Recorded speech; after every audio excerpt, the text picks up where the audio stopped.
माझा शेवटचा अंत इथं आहे की ज्यावेळेस मला वाटतं आज तू जाणारच या, त्यावेळेस मी छत्रपतींच्या पायाला हात लावतो. माझ्या मनात मी ठरवून घेतलेलं असतं ते मरण जर आलं ना, छत्रपतीच्या पायाला स्पर्श करूनच मारायचं.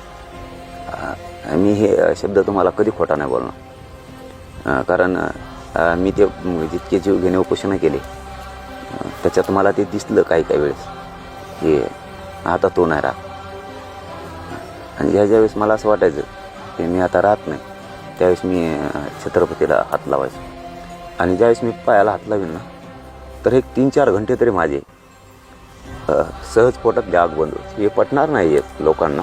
हा विषय म्हणजे काय म्हणतात ना त्याला, एखाद्याला वेगळं काय वाटेल, पण मला माझी ऊर्जा माहिती, माझा राजा माझ्या पाठीशी आहे. आणि मी ज्यावेळेस ते हात लावेल त्यावेळेस समजायचं की परिस्थिती माझी पूर्ण ढासळली शरीराची, अशी मला जाणीव व्हायची.